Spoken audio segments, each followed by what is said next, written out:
ನೃತ್ಯ ಗುರುಗಳಾದ ಶ್ರೀಮತಿ ನರ್ಮದಾ ಅವರ ಪ್ರಮುಖ ಶಿಷ್ಯರುಗಳಲ್ಲಿ ಒಬ್ಬರು. ಭರತನಾಟ್ಯ ವಿದ್ವತ್ ಪರೀಕ್ಷೆಯಲ್ಲಿ ಡಿಸ್ಟಿಂಕ್ಷನ್ ಫಲಿತಾಂಶದ ಸಾಧನೆ ಮಾಡಿರುವಂತವರು. ಸಂಗೀತ ನೃತ್ಯ ಅಕಾಡೆಮಿ ಮತ್ತು ಭಾರತ ಸರ್ಕಾರದ ಮಾನವ ಸಂಪನ್ಮೂಲ ಅಭಿವೃದ್ಧಿ ಇಲಾಖೆಯಿಂದ ಶಿಷ್ಯ ವೇತನ ಸಾಧನೆ ಮಾಡಿದ್ದಾರೆ. ದೂರದರ್ಶನದ ಕೆಲವು ಸಾಕ್ಷ್ಯಚಿತ್ರಗಳಲ್ಲಿ ಅಭಿನಯಿಸಿದ್ದಾರೆ. ರಾಷ್ಟ್ರೀಯ ಪ್ರವಾಸ ಇಲಾಖೆಯ ಕಾರ್ಯಕ್ರಮವೂ ಸೇರಿದಂತೆ 16 ಪ್ರತಿಷ್ಠಿತ ವೇದಿಕೆಗಳಲ್ಲಿ ನರ್ತಿಸಿದ್ದಾರೆ. ಹಲವಾರು ರೂಪಕಗಳನ್ನು ಸಂಯೋಜಿಸಿದ್ದಾರೆ.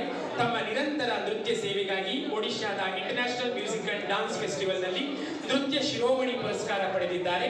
ಭರತನಾಟ್ಯ ಕ್ಷೇತ್ರದ ಸಾಧನೆಗಳನ್ನು ಗುರುತಿಸಿ ಡಾಕ್ಟರ್ MS ಶ್ರೀಲಕ್ಷ್ಮಿ ಅವರಿಗೆ 2024 ಸಾಲಿನ ಶ್ರೀ ರಾಘವೇಂದ್ರ ಸದ್ಭಾವನಾ ಪ್ರಶಸ್ತಿಯನ್ನು ನೀಡಿ ಗೌರವಿಸಲು ಆರ್ಯಭಟ ಹೆಮ್ಮೆ ಪಡ್ತಾ ಇದೆ.